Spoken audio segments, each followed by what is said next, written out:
This conference will now be recorded.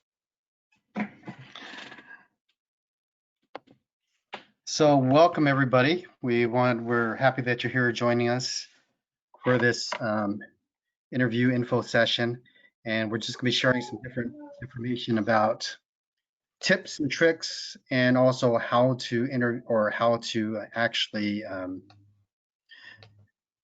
get interviews with LA Unified at the same time. So we're going to kind of just go over different information that we've learned from doing things over the years. My name is Craig Ukoy, and this is Mike Nemroff over here with us. Mike's going to be joining us in a second, but I'm just going to kind of just start off a little bit to give us some information. So we both work as recruiters for LA Unified. I've been working with LA Unified for about 6 years, and during that time I've probably interviewed maybe like 3,000 people. So we kind of think that we have a little bit of experience in terms of things that we've done in the past. So hopefully we can share some of that information on to you. Mike? Good morning, or good morning, good afternoon, everybody. Test number one is going to be able to pay attention to me and my background information.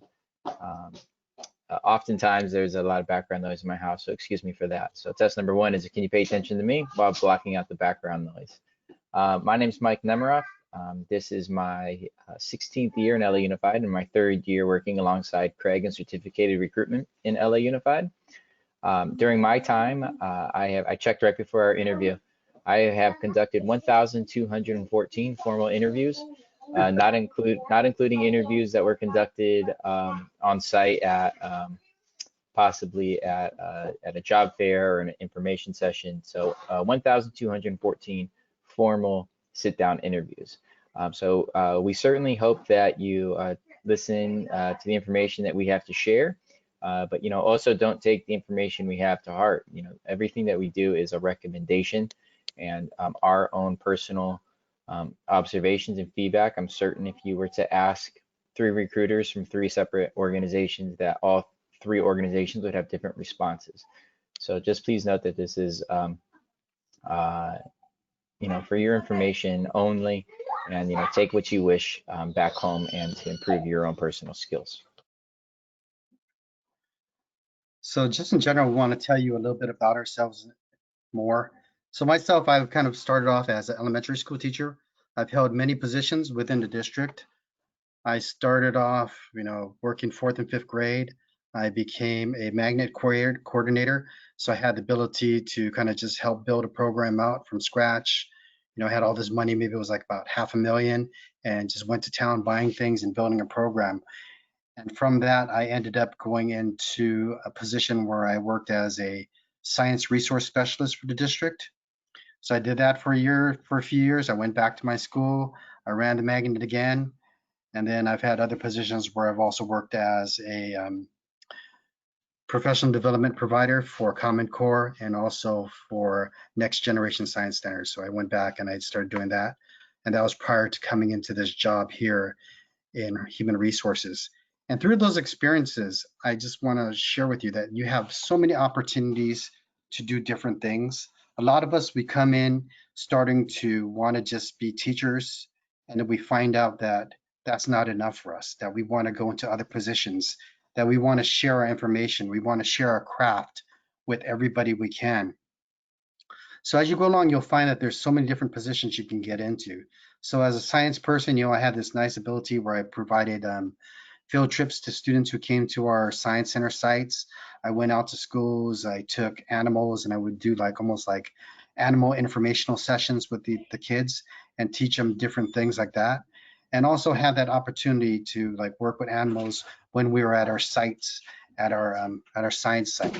So I tell you, one of my claim to fames was one time I had this snake. It was probably about 12 foot, had him around my shoulder, had all these kids, and we were doing information about the snake, and I was holding him, and all of a sudden the snake just didn't feel too good that day, reached down, bit my arm over here, and then the blood started dripping down my arm. And I was just sitting there in my mind, I was thinking, oh my God, I just got bit by a snake. What should I do? And I got to stay cool, don't let the kids see you sweat, because they weren't big kids. And I kind of just worked my way through it. But at the end I was thinking, wow, what a bite. So, that happened a few times over the years, but it's just one of those interesting things that kind of happens that makes you think about why you teach, but also makes it, why is it fun? Mike? Yeah, so thank you, Craig. I went to Chico State and I was in an accelerated program to graduate in 4 years with my credential. I always knew that I wanted to go into education. I wound up dropping out of the program at Chico State so I could study abroad and take fun classes in college like yoga and golf and extend my college career to 5 years instead of graduating so fast. After my time in Chico, I knew I wanted to come back to LA Unified. I was born and raised in LA, and I wanted to come back and give back to the community. I went to UCLA for my credential, my master's, did a traditional, teacher preparation program with a mentor teacher. I have not had as many fun experiences as Craig has had. I came in as an elementary teacher wanting to teach fourth, fifth grade. I did my student teaching, one of my student teaching placements in a middle school, and I never went back. I never taught elementary school after that. I taught mainly sixth grade, with my multiple subject credential, but I also taught sixth, seventh, and eighth grade at ESL. And then I moved on to a span school, which was kindergarten through 12th grade. And again, I taught mainly sixth grade, but I also had a few periods of English as a second language, English learners classes, where I taught all levels from sixth grade through 12th grade. I would say one of my best experiences in LA Unified was I worked at a summer school with new incoming students to the United States at the LA Zoo, and it was called Zoo School. And we would meet at the Virgil Middle School every day, and from there we would take the bus to the LA Zoo. And the kids' culminating project was to give a guided tour about the animals around the zoo. Um, Now I get the opportunity to work in certificated recruitment and talk about opportunities in LA Unified. And the most beautiful part about my job is when I speak about LA Unified and I talk about the opportunities that are available in LA Unified, it comes from my heart, and I will never go to another district. This district has, as Craig shared, ample opportunities regardless of your credentialed area. There's plenty of areas to move either within your school, the local district, or district level. Um, there's continuous opportunities for professional development as well, both at the school site level and at the district level. So throughout our time today, we do have four main objectives. One that we're still in number one right now, who we are, introducing ourselves. We'll talk about again about the interview strategies, building a strong resume, and then finally we'll end with why teach in LA. I also put a note, I see Rick has already responded. We don't have to make this so formal. If you have a question sometime throughout the presentation, don't feel that you need to wait until the very end. You can simply unmute yourself and ask the question, or please ask it in the chat, and both Craig and myself will continue to monitor the chat throughout, but please ask away. Okay. So I think it's a perfect segue, because as we go into our interview strategies that we're going to talk about, I think one of the most important things that we have to look at is we have to look at the why. Everybody talks about the why, and what that is that's really just showing your passion. So, you have to think of it in terms of that elevator pitch. When you're going into a school and you have, that time to tell someone about yourself, you always have to think about, what are you going to tell that person? What are you going to tell them that they're going to remember you by? I tried to just tell you a quick story about getting bit by a snake, so you would think that, but there's so many stories, we have to share. So think about your why, think about your passion. Come out with a story that you rehearsed, something that what you rehearsed, but it doesn't come out as rehearsed, something that you've talked about with somebody else, and something that you can do in a couple minutes. They call it an elevator pitch because you're going to reach your floor within a couple minutes. So if you're there with that person for 2 minutes and you have your time to share why you want to be a teacher, what was it in your past that made you, pursue this profession, have that ready to go, because sooner or later somebody's going to ask you that when you go into any interview. Want to start us off, Mike? Yeah, I'll start us off. Oops. All right, so again, when it comes to interviewing strategies, please take this, as you wish. If you feel that something resonates with you, please use it. If you feel that it's too generic and you want like a specific example, please ask us. I have, I'm sure this Craig as well. We have examples of every single one of these.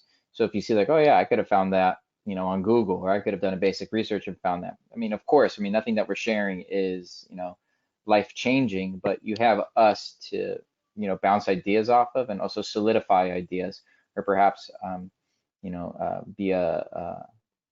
know, correct any ideas that you may have found to be, you know, untrue. So first, you know, for your interview, both either virtual or in person, you know, you want to be punctual. Show up to your interview on time. If you are doing it via Zoom or a GoToMeeting or a Microsoft Teams, and it's an app that you are not familiar with, take the time and please familiarize yourself with it prior to the interview. You don't want to show up to your interview and be, you know, 5, 6, 7, 8 minutes late because you weren't familiar with the technology or the platform. Ask ahead in advance if it's what platform the organization is going to be using, so you can familiarize yourself with that platform. Dress appropriately. You know, in the world of Zoom, most of us are dressed appropriately half up. If you do go in person, you know, please dress appropriately and dress for the occasion. I have had candidates who have come to interviews in attire that was not work appropriate, and they were applying for a teaching position. You know, it's appropriate to dress, you know, business casual. It's not appropriate to dress, you know, as far as, you know, a three-piece suit. You know, dress appropriate for the position that you are applying for. In your responses to an interview, you're going to want to be thoughtful and professional. Excuse me, I should say professional in your responses. Um, in your responses, make sure that you are giving a response that is related to the question. So that kind of feeds into the next one. So be specific and concise. Sometimes you go on and on and on, and you're kind of going in circles, or perhaps you're not certain of what the answer is. So you feel that if you talk longer, you know, perhaps, you know, the person that's interviewing you will, you know, realize that you don't really know the answer to that question. Be concise and be specific and make sure that you're addressing the question. If it is a multi-part question, address all parts of the question. This is a part down towards a little bit towards the bottom, but if it is a multi-part question and you are not given the opportunity to read the question, then once you're done answering the question, you know, you can ask the person that you're interviewing, please ask them to, you know, to repeat the question, so as you want to ensure that you responded to all parts. The last thing you want to do is be uncertain or leave that interview and be like, oh, that question, did I answer all parts of that question, or have any doubts, and then that's going to be consuming your mind throughout the rest of your interview. It's perfectly acceptable to ask, you know, can you please repeat the question? You know, if you lost your train of thought and you forget where you are, I mean, we're all human, we all make mistakes, and you show that, be like, okay, can you please repeat that part of the second part of that question? I just want to make sure I addressed all parts. It's your interview, take ownership of it. Take the think time that you need in answering your questions. You know, be comfortable with silence. You know, we're all teachers or aspiring teachers. If you ask a student a question, you're going to give them think time. So it should be the same with you during your interview. Take the think time that you need in order to respond to your question. So be comfortable with moments like this. Just be okay with that silence. Be okay with it when you're in the classroom, but also be okay with it during the interview. If during the interview you feel that you want to say something to the person who's interviewing, you can just say, okay, please give me one moment to think about my response or to craft my response. And that kind of gives the person a heads up, okay, they're taking time to think. If you're taking any notes, that's perfectly acceptable as well. When I interview or when I interviewed, I like to take notes. Just if you do that, just show the person that you're interviewing, if it's via Zoom, like, I don't have a index card with me, but if you're using an index card, for instance, you're like, okay, I have a blank index card right here. You know, I'm just gonna be taking some notes during the interview to write down some of my ideas. That's perfectly acceptable as well throughout your interview. Mm-hmm.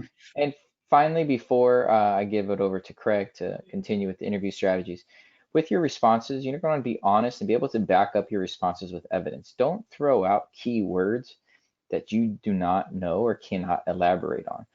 So for instance, if there's a question that's regarding student behavior and you want to talk about restorative justice practices and you don't have any experience with restorative justice practices other than reading it in your program, don't bring it up, because what happens if the person that is conducting the interview asks you for a follow-up question or asks you to go into more depth, you can't elaborate on it, you're going to be caught on your heels. So any response that you have, please make sure that you are able to elaborate or give specific examples or evidence of something that you've seen before. And if perhaps you haven't experienced it before on your own, you can start with, I haven't experienced this personally in my student teaching experiences or in my classroom, but I have read and learned a lot about, restorative justice practices. I have a colleague or I have a friend, she had a situation in her class where, and then you can go on about that. But if it didn't happen to you, be honest and forthright in your responses. And if you cannot elaborate on it, don't talk about it. Yeah, I think that's really great advice, Mike, because I think what happens is a lot of people come in and they don't know what you've done or where you've been. And I think as a new teacher, a lot of people come in, where they come in with that thought process where they know everything and they know better than everybody else because they just learned this. And what you have to realize is that some people who've been interviewing, like Mike and myself, have been, teaching for 20. We got some people that have been teaching for 30 plus years. And through those experiences, you've learned so much, and you've gone through these same processes, and you've gone through different iterations of lessons and everything. So there's not really one way of doing things. So when people try and kind of tell you it should be done a certain way, sometimes it can be offensive, I think, to the person that's interviewing. So being open about things really does help for that. So we usually like to switch it up here because I have this big quirk. And the first one is when you look at the limit your drinking, don't eat. I think what's happened is a lot of people have become comfortable over Zoom. So what they're doing now is they think that they're in their own home. They can kind of sit there, they can drink coffee with you, they can have a little snack. I've seen people just sit here and just like drink their coffee and go, oh yeah, and they're drinking coffee or they're opening their thermal flask or they're getting water. Some people be say, excuse me, and they'll walk away, come back, get a drink or be munching on food. I think you really want to try and limit that as much as possible. If you feel a cough coming on and you need to take a drink, please do so. But I think you can go through like 30, 40 minutes without drinking something because most people can survive without just having to stop and constantly drink. And can become very distracting, especially to the person who's interviewing you, to watch you just constantly drink and drink. I sit there sometimes, I'm like, are they going to drink again? And they kind of go again and go again. To finally you have to ask them, if you can hold off on that, please do. So try and be conscious of it and make sure that you take care of all your business before you start. So there is a relationship that you have. There's the interviewer and there's the interviewee.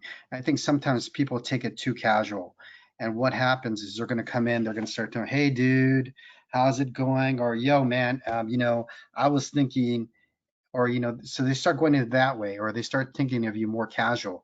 They look at their language in terms of something they might talk with their friends, or in a way that they might talk with their friends.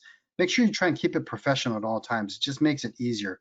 I know as we're going to go along, sometimes Mike and I will joke with things, but that's probably, we just try and keep it fun and keep it light for you.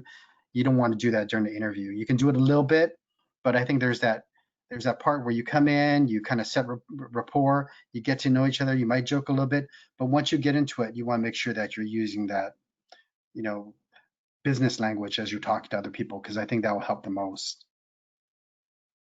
We talked about being confident and being humble. You need to be confident in terms of knowing what you're talking about, but there's this humbleness I think that you have to have, because a lot of people come in to an interview, and one of the things that they do when they come in is they think, I finished my program, where's my job? And like it's like you have to get a job, like we're going to give you a job right away just because you finished your program. Well, what we try and always tell people is that what we're doing right now is we're taking you through the interview or the eligibility process, and you have to still, you know interview in order to get a job. It's not something that's just given to you because you got your degree or because you got your credential. So keep that in mind because I think that's one of the important things that people forget. Mike, was there something you want to add? Yeah, just on the demeanor and positions during your interview. You know, when it comes to how you carry yourself, I mean, sit up, sit straight, don't lean. I've had people, I'm not kidding, they look like they're gonna fall asleep during the interview on me, which is why I wrote that down. And you might be thinking to yourself, like, who would do that? Again, after 1,214 interviews, I think I've seen pretty much everything. Sit up, make your mom and daddy proud. Sit up, sit well, keep your hands down. You don't have to, if you keep throwing up your hands all the time, it's going to get in the way of the camera. So kind of keep your hands down, be conscious of that. And it's simply distracting.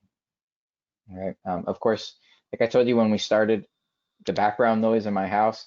If you're in a situation like I am, I'm simply, I know I don't have a big enough house to have a separate office. So where I was working, my kids came home, and so I had to go into my kids' room.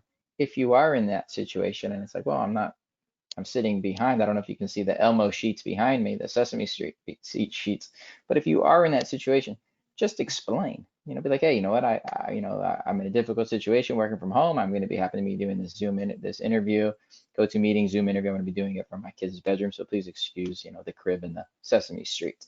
The more communicative and open you are, I think it presents yourself and it makes you more human. It makes us all more connected in one way or another rather than trying to, hide it or not bring it up. It was loud in the beginning. I informed you.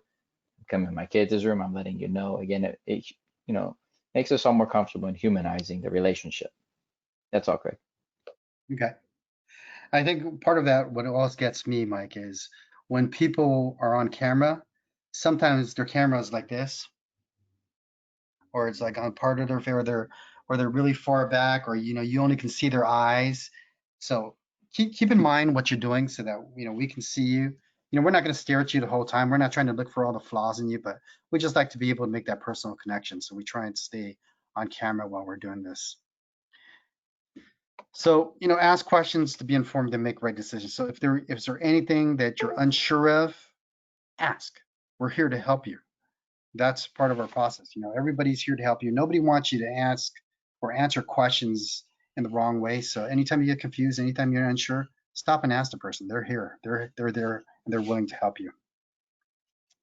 The be polite to everyone. This is a great one because I think what happens sometimes is anybody you're working with knows everybody. So for us, everybody in our office, we're all connected together. We know everybody. We talk to each other all the time. So as you're going along, don't forget it's not just the person that's interviewing you, it's the person that's going to be contracting you, it's the person that set up your appointment. Everybody along the way, the secretaries, we all interact with you and we all try and be nice to everybody at the same time. So we expect the same thing. So if something doesn't work out for you, take a deep breath, think about it, and then go ahead and talk to somebody. Don't get mad. Like I tell people, it's not Target. You can't just start yelling at the people, when you're returning something. You have to be really, really nice about it because you want to make sure that everybody has this good picture of you at all times. And that kind of goes to when you're interviewing or as you're going through your student teaching, that's just one big interview the whole time. You're interviewing for the principal there, you're interviewing with your master teacher who's going to be evaluating you and also providing you with references. So think about everybody that you're seeing along the way, the school people that you have or that you're working with that are supervising you. Everybody is part of your interview. So don't think it just starts with us, it starts with everybody you've come into contact with. So, if you're one of those people who kind of like to stay home on Fridays because you go out too late or something, all those kind of things can come back and bite you. So just be wary of everything you do and everyone you talk to. So, that's just taking ownership of your interview and making sure that you do all the things that are positive so that you can put the best foot forward and then everybody can see you in that positive light at all times. Yeah, so just one more comment, Craig. Thank you. Before we move on, about being polite. You know, if you're to interview with LA Unified, which I hope you all do, prior to working with us, you're going to be working with somebody in our human resources department. And you want to mind your P's and Q's, you say please, say thank you. And this should be anything with anybody, don't treat somebody who you feel is like, oh, that's just like an HR person. They don't matter. Don't be rude. Don't be disrespectful. Because if you're treating somebody that way, how are you going to be treating students when there's no adults around? Be polite, be respectful to all.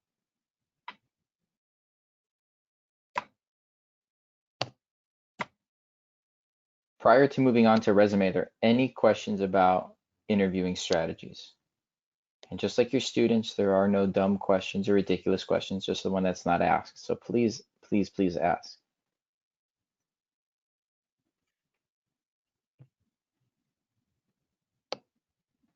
Okay, let's move on to resume. All right, so we just kind of made some bullet points on strong resume. Again, nothing here is life-changing or guaranteeing you a position. But after attending job fairs from here to Chicago, and Craig has been more places than I have, when you attend a job fair and you provide your resume to an employer, you'll want that resume to be a reflection of who you are. As Craig shared in the beginning, you want it to be a story of who you are. Start with your name and start with your objective. Once again, when it comes to the style of your resume, if you use Courier New versus Times New Roman, it's not going to make you a better candidate because of the font that you use. What's going to make you a better candidate is the way that your resume reads. I have seen resumes where people have taken, their face for half of their picture. I mean, it's not a headshot interview for modeling. If you want to put a picture of yourself so we remember who you are, that's perfectly fine, but make it a small portion of your resume. You don't want us to be like, leave the job fair and be like, oh my gosh, did you see that one person's interview where their face took up half the resume? That's not something you want to be remembered by. So a simple name, a simple objective, and chronological order, you're going to want your interview to flow. What I mean by flow is it should read as a story.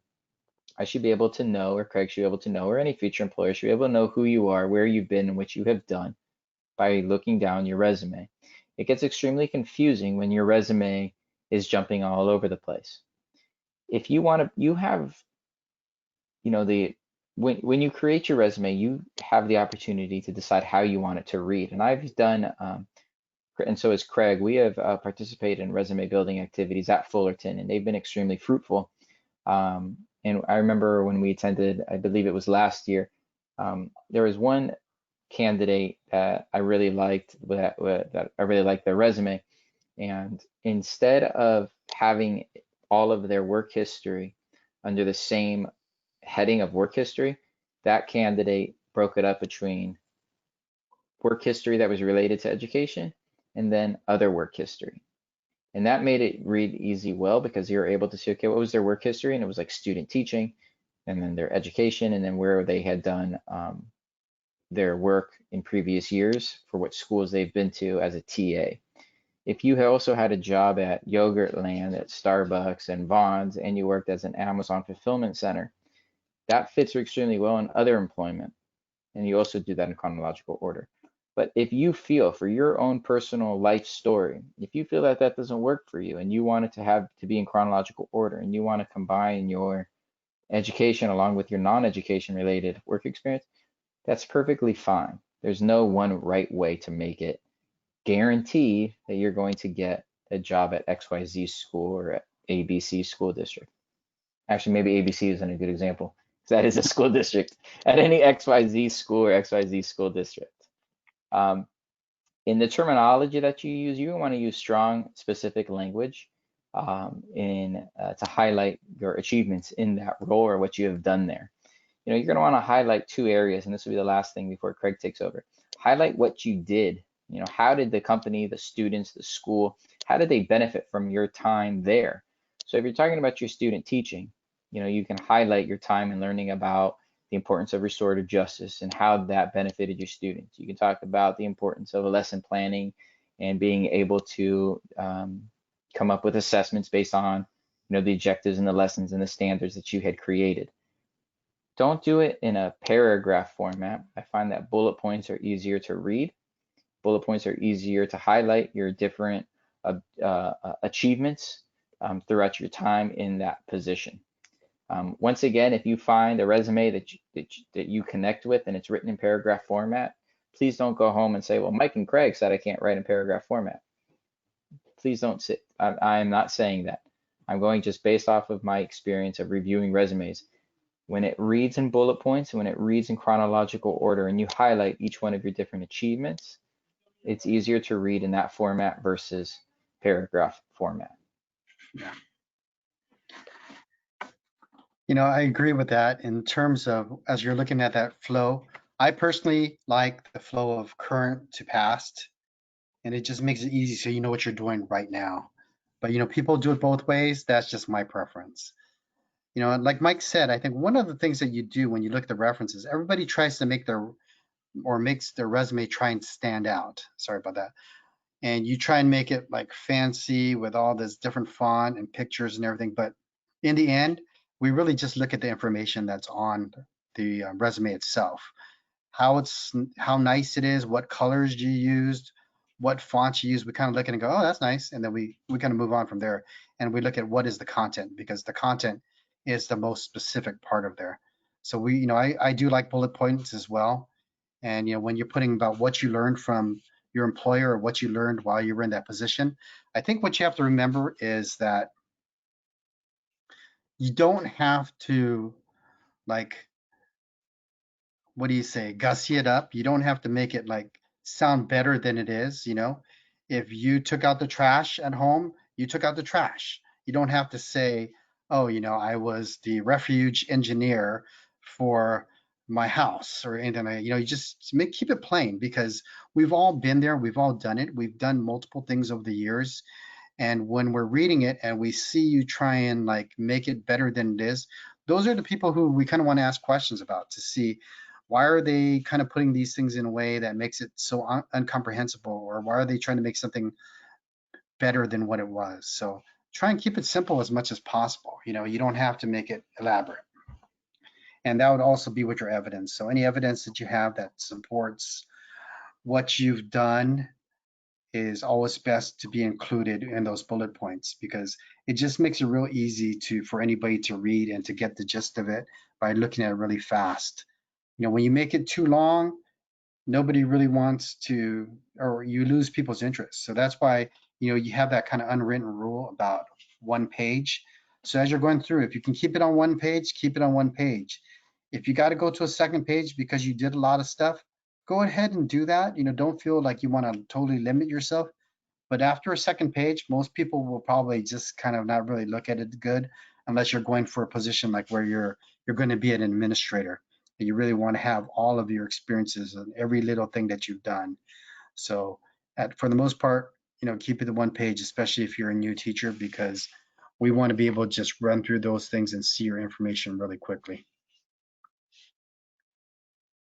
Yeah, and for example, when I say like highlight what you learned, when it comes, let's say you did your student teaching at Paul Revere Elementary School, and you're in a sixth grade classroom, I really highlight what you learned. Don't say, student taught in a sixth grade classroom, and that's it. You know what I mean? What did you learn? What did you gain? If what is a future principal, school district, how are they going to benefit from your learnings? What is it that you learned in your experience, in your university, in your schooling, that is really going to make those students brighter and more prepared and 21st century learners, and all those key terms that that are out there today? And you really have to sit down and have a soul searching moment and think to yourself, okay, what are the keys? What are the highlights of my time here at Cal State Fullerton? What are the key takeaways from my time in Miss Garcia's class, or Mr. Martinez's class, or Mr. Yokoi's class, that I can take with me in my basket? And when I go to LA Unified, ABC Unified, Orange Unified, Fullerton Unified, what are you going to take with you that you can really highlight and focus on, that you can share with that employer, that's going to make you stand out versus your colleagues? Because right now you're all friends and you're all colleagues, But when it comes down to it, when you attend a job fair, it's dog eat dog. If there's, especially in the smaller school districts, if you want to work in Tustin Unified and there's only 3 elementary positions open, it is you against the other people in your program. Um, and you're going to want to be able to stand out by talking about your experience and highlighting your experiences. You have the university and you have your professors to assist you in, kind of talking about what the keys are and the highlights are. And, definitely run it past them. I recommend that you run it past them and work with them and do it now before you need the information. Do it now and keep a running record of this information. Just jot it down. Before we continue on to our next objective, does anybody have any questions about the resume that Craig or myself can assist you with? Oh, we have a question. Hi, Sylvia. Hi, are we going to have access to the slides? My laptop is running low on charge. Yes, of course, we are recording it and we will share it. And you can access it at a later time for sure. That's no problem. Hi there. Can you hear me? Just want to make sure. Yes, we Yes. can hear you. Okay, thank you. Thank you so much for your time, Craig and Michael. I do have several questions for you. I am a teacher. I taught for 7 years and then I stayed home to raise my children. And so it's been a number of years since I've actually been in the classroom. And most recently, I've gone back for my master's and then also my special ed credential. So when I was thinking about my resume, I have like these gaps, right? From I started teaching in 1998, and then now we're at 2020, and I've had some experiences. I've done some paraeducating positions in the middle. How would you advise that I do my resume? Do I kind of gloss over, like, how do I explain the years of the gaps? That's a great question. And for any parents out there, I think anybody who tries to downplay the role of a parent, I think that they must not be a parent. So I think that, I have 3 kids, Craig has a few kids, and the role of a parent is critical, and that should not be viewed as an opportunity of not being employed, but as an opportunity of simply future learning of the younger kids that you work with on a day-to-day basis. So I would simply put it, still in chronological order, but kind of like how Craig said about trying to like spruce it up. You can just say that, you stayed home, to raise your kids from this date to this date. And you can also really highlight, you didn't stay home and, just raise your children. You continued your lifelong learning as an educator and continue to get your additional credential and additional experience as well. So that I would highlight all that information. But when it comes to the gaps of employment, you can just put, if you said from 2000 to 2004, you stayed home with the children, I would, don't make it any more than, what it is. You don't need to like make, I personally don't feel, Craig can tune Yeah. in when I'm done, but you don't have to do multiple bullet points on like, what you did with your kids as a parent. Yeah, I would say we never look at anything like that negatively. It's not even considered. I think when you're looking at positions or trying to fill positions, what we always look at is we look at we look for credentialed teachers and we look for good teachers. So if all those things show in, they shine within your interview, your resume, everything, you're fine. It's not going to be ever taken as a negative that you stayed home with your kids. Thank you. And then also in terms of, do you suggest like bringing a portfolio of some sort? Because I know sometimes it's like you have a resume, but then is it proper to kind of also bring a portfolio if the interviewers want to ask or look into it? So one of the things that we were going to talk about was there's different kind of interviews that take place. So for us, as we do interviews, we do eligibility interviews. So in our role, we don't look at portfolios because that's not one of the things that we measure, but that would be something that you would take to a school. So as you're going to a school and you're interviewing with the principal, there's different kinds of interviews that can take place. You can have a one-on-one with the principal.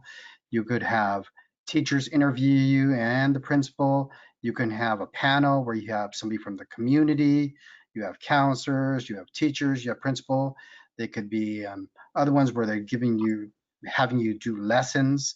So it's really going to depend on what kind of interview you're doing at that time. But I would highly suggest that when you're going to a school, that you have that portfolio. If you have it available, that you take it with you, because that's something that they'd want to see, and just kind of see the lessons that you've taught, or how you did things, because it gives somebody a better insight into how you are in the classroom. So we can do so much judging from looking at your resume and looking at your school history, or your credentials, but actually seeing that reality of the pictures that you had from your classroom, that really helps. And it kind of shows like what kind of teacher you were you organized, what kind of writing do you have, because I think a lot of those things are those non-things that people look at, because there's so many people that come in with messy writing, and then you see them and you look at um, their charts and things that they have on the wall, and they're messy too. It's like, if we can't read it, how can the kids read it? But if you're one of those people who actually takes the time to really write it out nicely, especially in the younger grades, that's always helpful. Those are the kind of things that will be reflected within your portfolio that you bring in. So it just gives people a good idea of what you're all about. Thank you. Can I ask one more question? Sure. It's about references. So sometimes they'll say like three reference letters, etc. So is it important to kind of just keep a compilation of these letters, or just also include it with the resume, or how would you recommend something like that?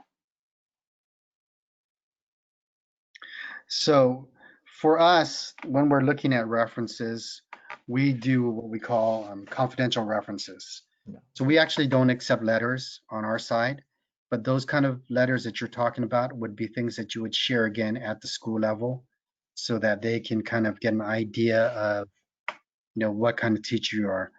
We do ours different, because by doing a confidential reference and having them fill out a form, we take you as that factor out of it, so you're not able to see it. Because if I said, well, she's okay, and I wrote it and I give it to you, the first thing you're going to say to your supervisor is, why did you say I was okay? What is it specifically that you don't like? And if they're a kind of person who maybe wants to avoid conflict, they're going to say, oh, I'm sorry, let me change that. She was great. Now you have that letter, you've read it, you see it, you're happy with it, you want to push it on. So what we do is we look at things from that sense, where if you're not looking at it, then we feel that it's more of a candid snapshot of how you really are as a teacher. And I think people are more open in providing those kind of references, because they know that it doesn't include you, and they're confidential, so there's not going to be any repercussions with it. So I think that kind of goes back to the whole idea that it's really important that wherever you are, whatever happens, that you always want to keep a positive relationship. You never know, who's going to be your boss. And then, you could go to one school, and let's say you had a principal, you didn't like that principal, and all of a sudden you decided that you want to leave. You go to another school, and then what happens if that, principal ends up moving to that school where you're at? It happens. So you always want to be nice to everybody, and cordial with everybody. You could have a friend, and you could be like so negative all the time about people, and then later on you find out they're a principal 5 years later, 10 years down the line, and then you go and interview with them, and they go, oh, that was that person who was negative all the time. Kind of keep those things in mind. It goes with that whole thing of, you never know who's going to be your next boss. You never know who you're going to encounter down the line. And I've seen it happen many times where people just, they move up, and boom, boom, boom, they're your boss. And they could be somebody else's boss, and now they're just somebody else's boss. Or they could be your colleague, and now they become your boss. So it's always just making sure that you're providing people with, your good face, so they look at you in the positive light at all times. Thank you. We're running down to about our last 10 minutes. We've met our first three objectives. We took the time to introduce ourselves. We went over interviewing strategies and qualities of a strong resume. Before we move on to objective number 4, are there any last questions before we move on? Okay, so this last part, we're just going to briefly go over to a little bit about why LAUSD and what we have to offer. Because we're all virtual and we're actually trying to do this pre-COVID, we're trying to be more friendly to the earth. All of our handouts are now online. You can access all of our handouts plus more at tinyurl.com/LAUSD 2020 handouts. Some of the handouts that are on that tiny URL, such as the information flyer as well as the pay scale, that's there on the Sensi program, on the what else is on there? General flyers, the fingerprint, the finger facts. So there's more information on there that you really need for sure. So what you will find there, and if you have any additional questions, you can always ask us about it. But tinyurl.com/LAUSD 2020 handouts. All right. So first off, why LAUSD? First off, competitive salaries. Our salaries do correlate with other school districts. Our insurance benefits are superb. Vision, dental, and health, that it does include for yourself and your significant other if you do have any. And also our insurance, you don't pay anything into it. When you're comparing school districts and you, let's say, pay is one of your top priorities, which it should be, if A school is going to pay you $57,000 a year and B school district is going to pay you $53,000 a year, please make sure that you ask an additional question in regards to benefits, because you may be paying a certain percentage or a fixed amount of money per month that is taken out of your paycheck. So yes, you're making $4,000 more, but you pay $7,000 a year in insurance. So you've been better off going with the other school district that pays 100% of your benefits. As I shared earlier, in my personal experience and what LA Unified offers is continual professional growth and development. You have support at your school site and at the district level. We have a whole department that's dedicated to just instruction, known as the Division of Instruction. There's support for new teachers. If you are a new teacher, you do have 5 years to complete your clear credential. The district will assist you and pay for your induction. At a later time, once you have established yourself and you want to move forward with national board certification, the district does offer 15% additional pay on top of your base pay. You get 7.5% upfront, and then you get an additional 7.5% after you complete 92 hours of service at your school site. There are lifetime health benefits for retirees. You have to work in the district for 30 consecutive years in order to qualify for those lifetime health benefits for retirees. But if you're like myself and Craig, unless I'm getting a signing bonus of a tremendous amount of money, I'm not going anywhere for the rest of my career. And just like every other school district, you're coming into the education profession to make a difference and build a better future. LA Unified is vast, but it is quite small. As Craig shared, it's a lot smaller than you think. And LA Unified students do have, a lot of challenges and a lot of needs, and we need the best and brightest to come to LA Unified. Okay. I think that one of the things that we always want to kind of push is the fact that because LA Unified is so big, there are a lot of opportunities. It's big, but it's small. There's so many opportunities where whatever specialty you're interested in, if like, let's say it's science, or it's technology, it's art, it could be like social science, you can find a school that has those kind of specialties. You might not get there to start with, but given time, you can go there and you can make a big difference by, just focusing on the things that you like. So give yourself those opportunities to look and grow with LA Unified. One story I like to tell real quick is that, from the school that I started with, there was a lot of us that we all worked under one principal. And from that principal, I would say probably about 13 people now are principals. So over that time, it's been a good number of years, but we've had a lot of people become principals. And what that does is just shows you that in LA Unified, that there are a lot of opportunities for you to grow and to move on and to go into leadership roles. So real quick, I know Mike talked about the salary, so I wanted to share this salary scale here. I think this is one of the important things because everybody needs to know how much money they're going to make. So when you're looking at salary, we go from about 53.4 right here, and it goes to like 85. So one of the things people have a hard time is they have a hard time reading this. This is our, oops, this is our T table, C basis, and that's what teachers are on. C basis number of days, that'd be 182 work days. So going across left to right, you can see this is years of experience. And then going down, the way people are paid is according to the number of units that they've received post-baccalaureate. So anything after your bachelor's, you can use that. Once you've submitted them, you have that ability to move down the pay scale and get more funding for your own personal. If you look right here, this master's, a lot of people come into this and they look at it, they say, I have a master's, am I going to make 87,000 to start with? The answer is no.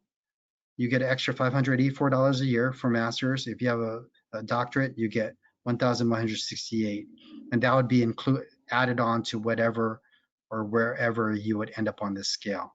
So that's just something to keep in mind. If you have questions about that later on, you can reach out to us.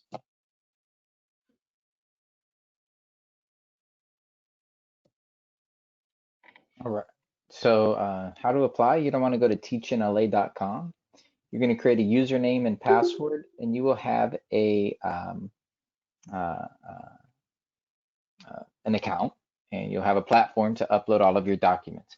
So any documents that you have, you're not going to want to share it with myself and Craig directly. So don't send us your transcripts, don't send us your CBEST, your CSET, and so forth. Please use the TeachNLA platform to upload all of your documents.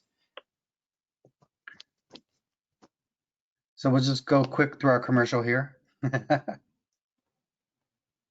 So this is what it looks like. Create a username and password. These are the documents you want to upload. It's also going to be on the application as well. Resume, e-transcripts are perfectly acceptable now.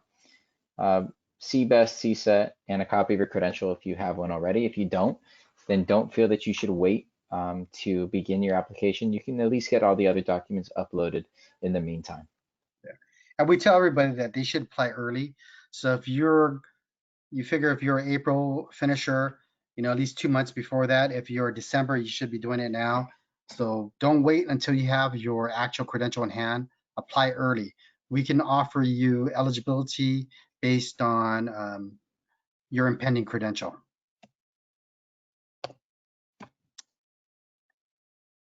We don't need to want to go through all this, Craig?